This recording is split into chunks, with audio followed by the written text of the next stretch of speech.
Quoi? Ce matin? Oui. On n'est pas bien? À la fraîche? Minute Papillon. Bonsoir, c'est Anne-Laetitia Béraud. Bon retour dans Minute Papillon, le journal audio de 20 minutes, édition du 28 juin.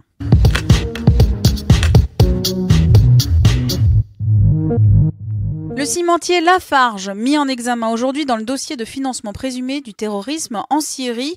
L'entreprise est accusée d'avoir financé des groupes djihadistes dans ce pays pour maintenir son activité en pleine guerre. L'accusation de complicité de crimes contre l'humanité est rarissime. Cet après-midi, Lafarge a annoncé qu'il contesterait. Les parties civiles, elles, saluent une décision historique. On vous en parlait ce matin, un Conseil européen sous tension s'est ouvert aujourd'hui à Bruxelles. La question migratoire y est au cœur des débats.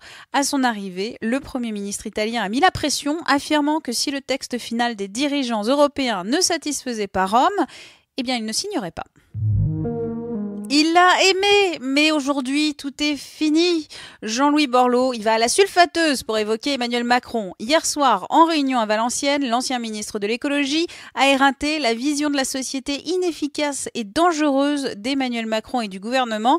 Une charge acerbe alors que l'exécutif vient d'enterrer son rapport sur les banlieues. L'info Politico Lolilol, Paris Match a publié aujourd'hui un portrait de Muriel Pénicaud.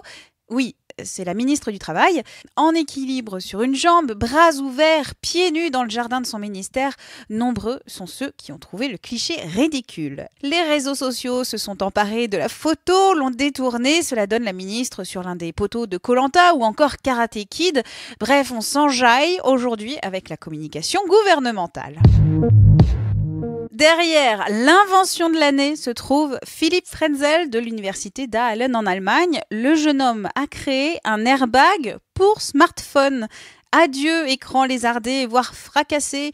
Le système des lamelles placées aux quatre coins de la coque du téléphone se déploie quand elle détecte une chute et elle se courbe, empêchant l'appareil de cogner une surface dure. L'invention a été saluée par la société allemande de mécatronique. Minute Papillon, c'est terminé. On se donne rendez-vous demain midi 20 pour de nouvelles infos.